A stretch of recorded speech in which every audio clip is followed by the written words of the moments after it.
વિશ્વવંદની પ્રિય મોરારી બાપુ ભૂતનાથ મહાદેવના મંદિરે દર્શને પહોંચ્યા.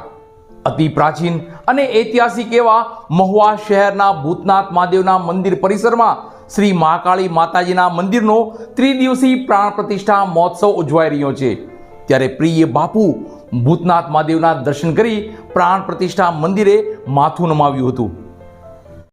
મહુવા શહેરના ભૂતનાથ મહાદેવના મંદિર પરિસરમાં શ્રી મહાકાળી માતાજીના મંદિરનો પ્રાણ પ્રતિષ્ઠા મહોત્સવનું ત્રિદિવસીય આયોજન થઈ રહ્યું છે. તો આજે વિશ્વવંદની પ્રિય મોરારી બાપુ ભૂતનાથ મહાદેવના મંદિરે પધારી પોતાનો રાજીપો વ્યક્ત કર્યો હતો.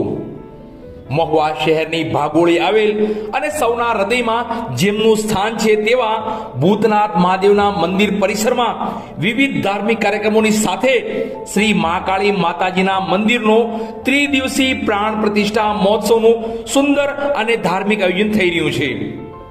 તારીખ 3-10-2024 ને ગુરુવાર અને પવિત્ર શારદી નવરાત્રી દરમિયાન આ પ્રાણ પ્રતિષ્ઠા મહોત્સવનું ત્રિદિવસીય આયોજન થઈ રહ્યું છે. નિમિત્ત માત્ર મનોરથી યજમાન પરિવાર મહેતા કિરીટકુમાર ઉમેચંદ હીરાચંદ વાડીવાળા દ્વારા અને વિદ્વાન આચાર્ય હિરેનભાઈ ભટ્ટ અને સાથી વિદ્વાન બ્રાહ્મણોના વેદી મંત્રોચ્ચાર સાથે આ ત્રિદિવસીય મૂર્તિ પ્રતિષ્ઠામાં ધાર્મિક વિધિઓ થનાર છે. જેમાં આજે પ્રથમ દિવસે વિશ્વવંદની પ્રિય મોરારી બાપુ શ્રી ભૂતનાથ મહાદેવના દર્શન કરવા અને યોજાનાર શ્રી મહાકાળી માતાજીના મંદિરની પ્રાણ પ્રતિષ્ઠા મહોત્સવમાં પધારી પોતાનું શીશ નમાવ્યું હતું.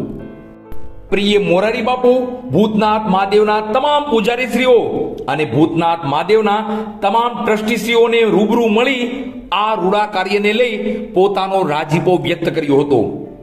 તો શ્રી મહાકાળી માતાજીના મંદિરની પ્રાણ પ્રતિષ્ઠા કરનાર તમામ વિદ્વાન બ્રાહ્મણોને પણ પ્રિય બાપુ રૂબરૂ મળ્યા હતા. પ્રિય મોરારી બાપુ વર્ષો પહેલા પવિત્ર શ્રાવણ માસ દરમિયાન ભૂતનાથ મહાદેવના મંદિરે પધારતા હતા તે સંસ્મરણોને યાદ કર્યા હતા અને પ્રિય બાપુએ ફરી માતાજીના મંદિરની પ્રાણ પ્રતિષ્ઠા મહોત્સવને લઈ આનંદની લાગણી સાથે પોતાનો રાજીપો વ્યક્ત કર્યો હતો. એક વર્ષમાં આપ સૌએ સુંદર મંદિરનું નિર્માણ કર્યું. આ કાળીની મૂર્તિની પ્રતિષ્ઠા જે થશે એટલે ભૂતનાથ દાદા જે આપણું આ તીર્થ છે, મહુવાના આગળ બગલનું એક મહત્વનું આ તીર્થ છે, એ તીર્થનો વિસ્તાર થઈ રહ્યો છે એનો મને પોતાને આનંદ છે.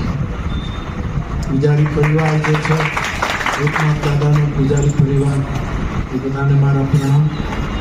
પ્રતિષ્ઠા અને યજ્ઞ કર્મ માટે જે ભૂદેવો નિશ્ચિત થયા છે સૌ આચાર્ય ગણોને મારા પ્રણામ. યજમાન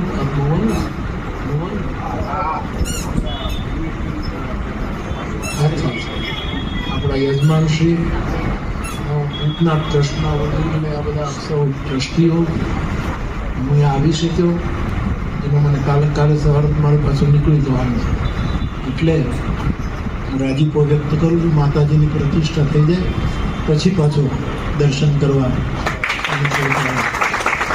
આવીશ. પણ અહીંની સ્વચ્છતા બહુ રહે એવું પૂજારીગણ કાળજી રાખે.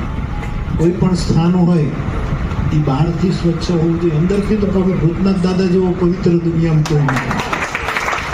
પણ આપણે ઘણી વખત મંદિરમાં બહાર અને દર્શન કરનારા એના ધ્યાન રાખતા, એટલે આપણું તીર્થસ્થાન લોકોને આંખે ચોંટી જાય પગ મૂકે કે બહારથી સ્વચ્છતા રહે, અંદરથી પવિત્રતા છે. અને આ અમારો ગોસાઈ પરિવાર વર્ષોથી એમના વડીલોને હું ઓળખું. એ જે પૂજા કરતા, મેં પણ ભૂતનાથની બહુ પૂજા કરી છે શ્રાવણ મહિનામાં વહેલા આવીને અમારા ધીરુ કાકાની સાથે. એટલે એક અર્થમાં ભૂતનાથ મારા પણ આરાધ્ય દેવ છે. તેથી અહીંનો વિકાસ જોઈને મને આનંદ થાય છે. મારા જેવું કંઈ પણ સેવા મારી મર્યાદામાં હોય આપ મને કહેતા રહેજો. પુનઃ એકવાર આપ સૌને મારા પ્રણામ. સૌને જય શ્રી રામ.